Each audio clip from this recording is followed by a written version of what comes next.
સાથે પર્યાવરણ જાળવણીનો અભિગમ પણ આપણે અપનાવ્યો છે। એક પેડ માં કે નામ અને નમો વન ઓક્સિજન પાર્ક તથા મિયાવાકી વન કવચથી ગ્લોબલ વોર્મિંગના પડકારો સામે ગ્રીન કવચ ઊભું કર્યું છે। કેચ ધ રેન અને અમૃત સરોવર દ્વારા વરસાદી પાણીના સંચયથી ભૂગર્ભ જળ ઊંચા આવ્યા છે। આપણા રોજિંદા જીવનમાં પણ પર્યાવરણ પ્રિય લાઈફસ્ટાઈલ માટે મિશન લાઈફ તો વડાપ્રધાનશ્રીએ આપેલો વિચાર ગુજરાતમાં ભલીભાંતિ સાકાર થયો છે। આપણે શહેરો અને ગ્રામીણ વિસ્તારો બેયના સંતુલિત વિકાસ માટે vocal for local, local to ગ્લોબલના ધ્યેય સાથે 4 વાઇબ્રન્ટ ગુજરાત રિજિનલ કોન્ફરન્સ સફળ આયોજન પાર પાડ્યા છે। દરેક ઝોનમાં સ્થાનિક સંભાવનાઓને અનુરૂપ ઉદ્યોગો રોકાણકારો આકર્ષવામાં અને કોન્ફરન્સીસનું મહત્વનું માધ્યમ બની છે। 15.89 લાખ કરોડના 13,255 MOU વિવિધ ઉદ્યોગો માટે થયા છે। MSME આપણી અર્થવ્યવસ્થાની કરોડરજ્જુ છે, એને પણ સતત વેગ આપીને પરંપરાગત ઉદ્યોગ સાથે નવા સેક્ટર્સને પણ જોડી રહ્યા છે। ઉદ્યોગ વેપાર ક્ષેત્ર પણ વિરાસત સાથે વિકાસની આપણી નેમ છે। 2300 કિલોમીટરથી વધુ સમુદ્ર દરિયા વિરાસત ધરાવતું આપણું ગુજરાત બ્લુ ઇકોનોમી અને મત્સ્ય ઉદ્યોગમાં દેશના અગ્રણી રાજ્યોમાં સ્થાન ધરાવે છે। આધુનિક fishing harbour, cold chain, processing, નિકાસ અને મૂલ્યવર્ધનની સુવિધાઓ દ્વારા માછીમાર સમાજની આવકમાં સતત વધારો થઈ રહ્યો છે। ગુજરાતના બંદરો માત્ર ગુજરાતના નહીં પરંતુ સમગ્ર દેશની સમૃદ્ધિના પ્રવેશદ્વાર છે અને દેશના કુલ કાર્ગો હેન્ડલિંગમાં 40% ફાળો આપી રહ્યા છે। આ દરિયાઈ શક્તિને વધુ સશક્ત બનાવવાની દેશના વેપાર, નિકાસ અને આર્થિક વિકાસને નવી ગતિ આપવાનો આપણો સંકલ્પ છે। વિકાસ માત્ર મોટા શહેરો સુધી મર્યાદિત નથી। કચ્છથી દક્ષિણ ગુજરાત, સૌરાષ્ટ્રથી મધ્ય ગુજરાત અને સરહદી વિસ્તારોથી આદિવાસી પટ્ટા સુધી વિકાસના લાભો પહોંચ્યા છે। છેવાડાના માનવી સહિત સૌને આવાસ, આરોગ્ય, આહાર અને અભ્યાસની પૂરતી સુવિધાઓ મળતી થઈ છે। પ્રધાનમંત્રી આવાસ યોજના અંતર્ગત 16 લાખથી વધુ પરિવારોને પાકા આવાસ મળ્યા છે। વડાપ્રધાનશ્રીના નેતૃત્વમાં પાછલા 20 વર્ષમાં 25 નવી મેડિકલ કોલેજો કાર્યરત થઈ છે અને દર વર્ષે 7,000થી વધુ ડોક્ટરો આપણને મળે છે। 10,300થી વધુ આરોગ્ય મંદિરનું નેટવર્ક સૌની આરોગ્ય સુખાકારીનું માધ્યમ બન્યું છે। જિલ્લે જિલ્લે ડે કેર કેમોથેરાપી સેન્ટર અંતર્ગત 38 સેન્ટર્સ અને કિડની રોગની સારવાર માટે તાલુકાઓમાં કુલ 282 ડાયાલિસિસ સેન્ટર કાર્યરત છે।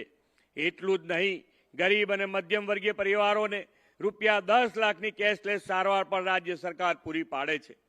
મુખ્યમંત્રી પૌષ્ટિક અલ્પાહાર યોજના અંતર્ગત બાળકોને પૌષ્ટિક અલ્પાહાર પૂરો પાડીને સુપોષિત અને સક્ષમ ભાવિ પેઢીનો પાયો નાખ્યો છે। આજે સૌને આ વિકાસ પ્રત્યક્ષ નજરે દેખાય છે અને એના જ પરિણામે લોકોનો વડાપ્રધાન શ્રી નરેન્દ્રભાઈ મોદી પ્રત્યેનો વિશ્વાસ અને ભરોસો ઉત્તરોત્તર વધતા જાય છે। ઇતિહાસ સાક્ષી છે કે જ્યારે ગુજરાતના લોકો એક સંકલ્પ લઈને સાથે મળીને ચાલે છે ત્યારે કોઈ કામ અશક્ય હોતું નથી। ગુજરાતના 2 સપૂતોએ સ્વતંત્રતા આંદોલનને નવી શક્તિ આપી હતી। એ જ ગુજરાતના બે પનોતા પુત્રો આદરણીય શ્રી નરેન્દ્રભાઈ મોદી અને અમિતભાઈ શાહના સફળ પ્રયાસોથી ગુજરાતને વિશ્વના પ્રતિષ્ઠિત રમોત્સવની યજમાનીનો ગૌરવ મળ્યું છે। આગામી 2030માં કોમનવેલ્થ ગેમ આપણને ત્યાં યોજાવાની છે। આ કોમનવેલ્થ ગેમ ગુજરાતની સમૃદ્ધ સંસ્કૃતિ, ઐતિહાસિક વારસો, અતિથિ સત્કાર પરંપરા અને સંગીન આયોજન ક્ષમતાને વિશ્વના નકશે ઉજાગર કરશે। આ કોમનવેલ્થ ગેમ માત્ર રમોત્સવ નહીં પરંતુ ગુજરાતની ક્ષમતાની વૈશ્વિક સ્વીકૃતિ બને તેવી આપણી નેમ છે। વિકસિત ભારત માટે આપણી સંસ્કૃતિ, ઐતિહાસિક ધરોહરો અને વિરાસતોના સંવર્ધન સાથેના વિકસિત ગુજરાત 2047 તરફ આપણે વધુ તેજ ગતિથી હરણફાળ ભરવી છે। આ માટે સૌ નાગરિકોને વધુને વધુ સુવિધાઓ, સુખાકારી અને સમૃદ્ધિ આપવાનો પણ અમારો સંકલ્પ છે। એ સંકલ્પને ચરિતાર્થ કરવા માટે ગ્રામીણ, ગરીબો, રાજ્યના હોનહાર યુવાનો અને વિકસિત ભારતની ભાવિ પેઢી સમાન બાળકો માટે કેટલીક જાહેરાતો પણ કરું છું।